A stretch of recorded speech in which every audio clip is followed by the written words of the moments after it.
अम्बे गौरी मैया जय श्यामा गौरी। ये कहानी है सुमन की। सुमन जो कि माँ दुर्गा की परम भक्त थी, बचपन से ही वो हर रोज माता रानी की पूजा किया करती थी। सुमन के पिता घनश्याम चाट की ठेली लगाते थे। सुमन उनकी इकलौती बेटी थी। फिर एक सुबह, बड़ी सुशील बच्ची है हमारी, क्यों? सही कहा ना कमला? हाँ जी, सब माता रानी की कृपा है। देखना इस बार 12वीं में भी अपनी सुमन अव्वल आएगी।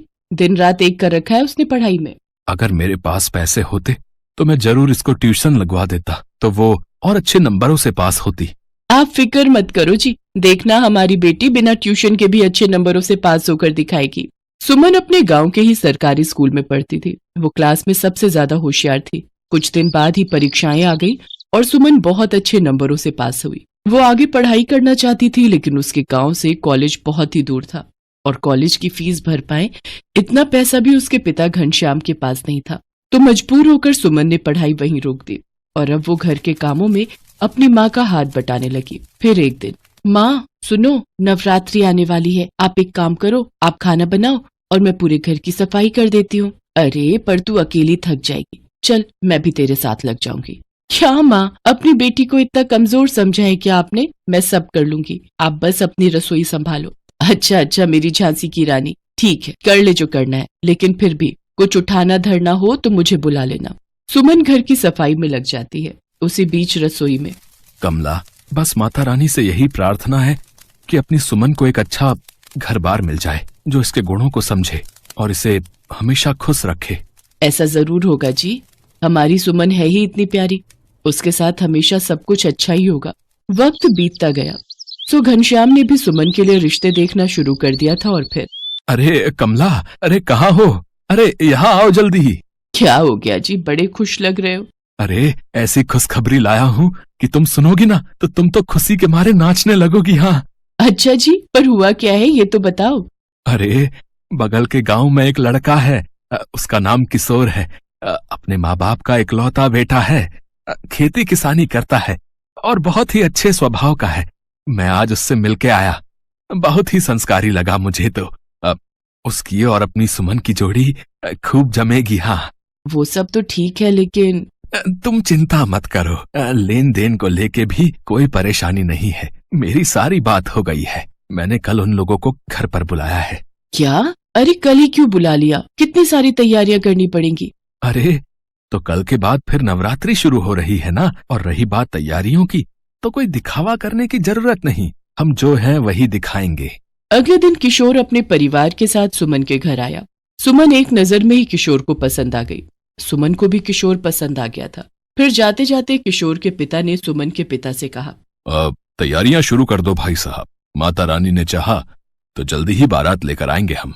ये सुनकर सुमन मुस्कुराए बिना नहीं रह पाई और तय हुआ कि नवरात्रि के बाद दोनों की शादी कर दी जाएगी। इधर सुमन नवरात्रि की तैयारियों में लग गई।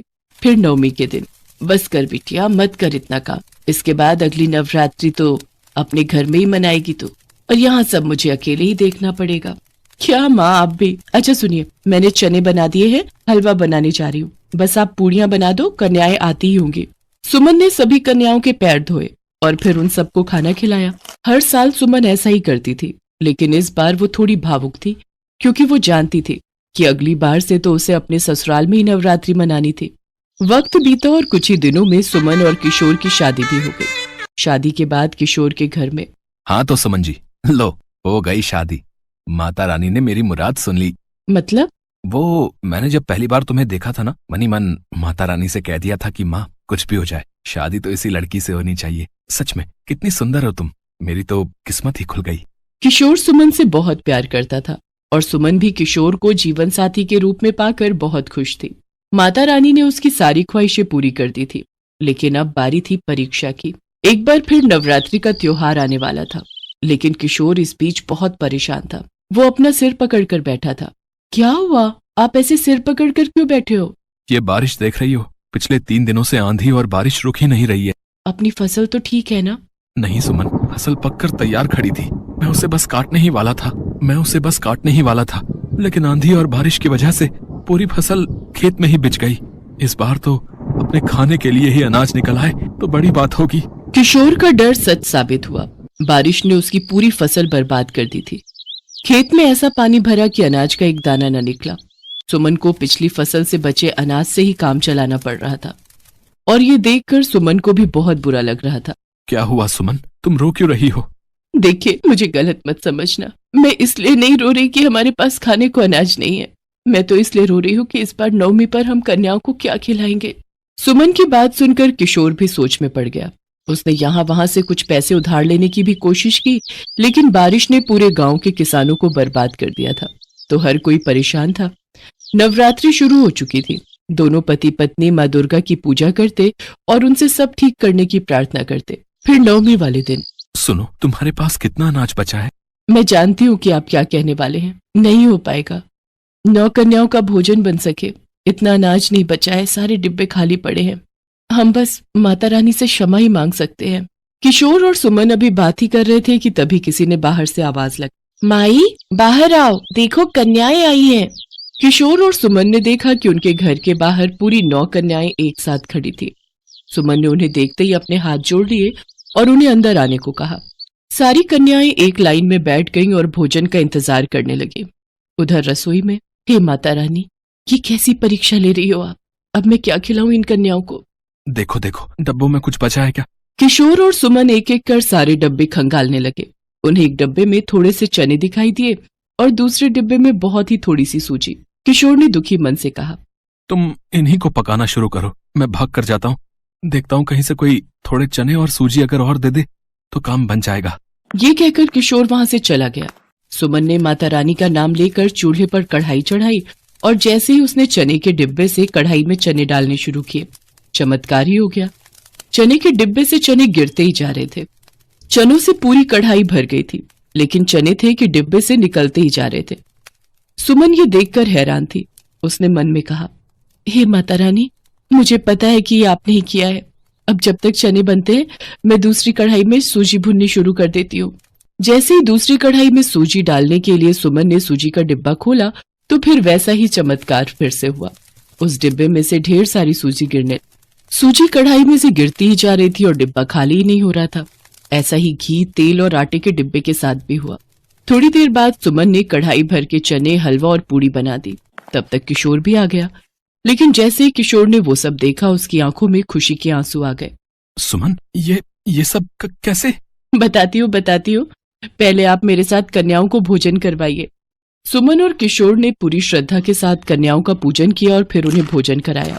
और जब सारी कन्याओं ने भोजन कर लिया तो उसमें से एक कन्या उठी और देखते ही देखते माँ दुर्गा के साक्षात रूप में बदल गई और बाकी की 8 कन्याएं भी उन्हीं में समा गईं। ये देखकर सुमन और किशोर दोनों हाथ जोड़कर रोने लगे।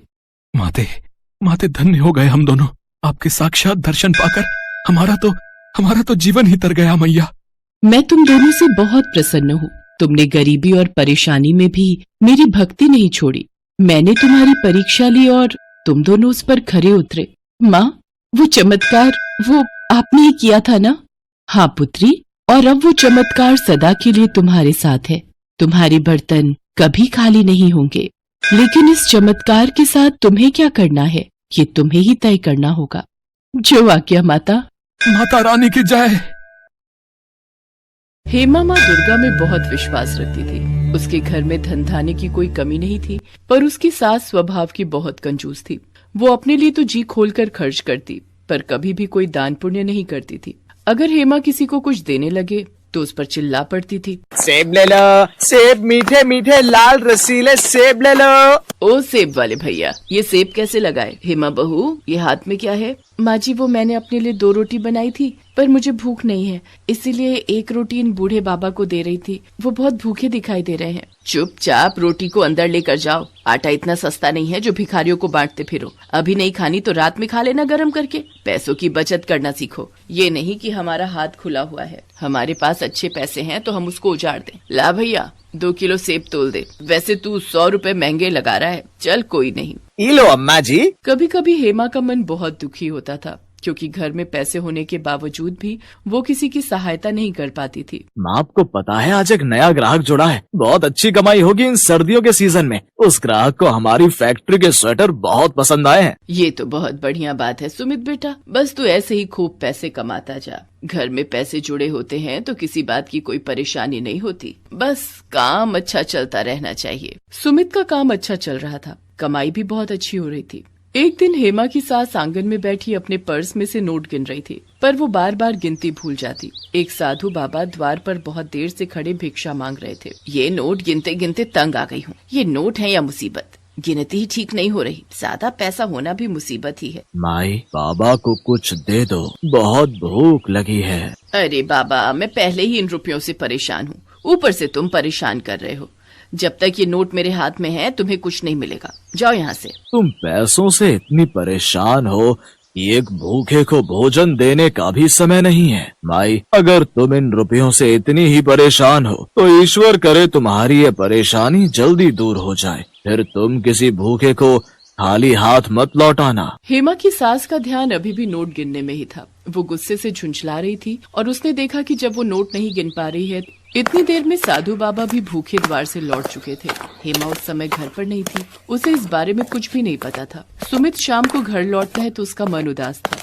क्या हुआ, आप बहुत परेशान दिखाई दे रहे हो? मैंने बताया था ना, जो नया ग्राहक जुड़ा है जिसने फैक्ट्री में स्वेटर का ऑर्डर लिखवाया था, अचानक उसने मना कर दिया है। मेरा बहुत नुकसान हो गया। मैंने तो माल बनवाना शुरू भी कर दिया था, पर उस ग्राहक को विदेश जाना पड़ा। आज ही उसका फोन आया है, वो माल बनवाने को मना कर रहा है। कोई बात नहीं, आप परेशान मत हो, सब ठीक हो जाएगा। ये नहीं तो कोई और ग्राहक आ जाएगा। आप बैठो, मैं खाना लगाती हूँ। पर ऐसा नहीं हुआ। सुमित की फैक्ट्री में माल पड़ा रहा, पर एक भी ग्राहक ने माल नहीं खरीदा। धीरे धीरे सुमित का सारा काम ठप हो गया और वो कर्जे में डूब गया। घर में पैसों की तंगी आ गई। हेमा और उसकी सास दोनों के सारे गहने बिक गए, मकान गिरवी रखना पड़ा, फैक्ट्री को ताला लग गया और वो लोग बहुत गरीब हो गए। एक दिन हेमा घर के बाहर झाड़ू लगा रही थी, तभी वही साधु बाबा फिर से आए। क्या हुआ, आज भी मैं यहाँ से भूखा जाऊंगा? हेमा की सास देखती है ये तो वही बाबा हैं जो कुछ दिन पहले उसके घर से भूखे गए थे। हेमा की सास की आंखों में आंसू आ जाते हैं। नहीं बाबा, ऐसी बात नहीं है। पहले मेरे घर में रुपया पैसा सब कुछ था, मैं तब भी आपको भूखे पेट भेज रही थी। आज मेरे घर में अन्न का दाना नहीं है, इसलिए मैं आज भी आपको द्वार से भूखा भेजने पर मजबूर हूँ। मुझे माफ करना बाबा, अब हम पहले जैसे धनवान नहीं रहे, हम बहुत गरीब हो गए हैं। रुकिए बाबा, ये रोटी और चटनी आप खा लो। बेटी, तुमने मुझे अपने हिस्से का भोजन दे दिया और तुम भूखी रहोगी? बाबा, मैं भूखी कहाँ हूँ, मैंने माँ दुर्गा का नाम लेकर उनके प्रसाद की मिश्री खा ली, मेरा तो उसी से पेट भर गया। जीती रहो बेटी, तुम माँ दुर्गा की सच्ची भक्त हो। घर में ये परेशानियाँ इसीलिए आई हैं क्योंकि तुम्हारे घर से कभी भी किसी गरीब और बेसहारा को दान पुण्य नहीं हुआ था। तुम माँ दुर्गा के नवरात्रि व्रत धारण करो, माँ दुर्गा से भूल के लिए क्षमा मांगो, भूखों को भोजन खिलाओ, प्यासे को पानी पिलाओ। देखना, तुम्हारे घर की स्थिति पहले जैसी खुशहाल हो जाएगी। ठीक है बाबा, मैं माँ दुर्गा के नाम के नवरात्रि व्रत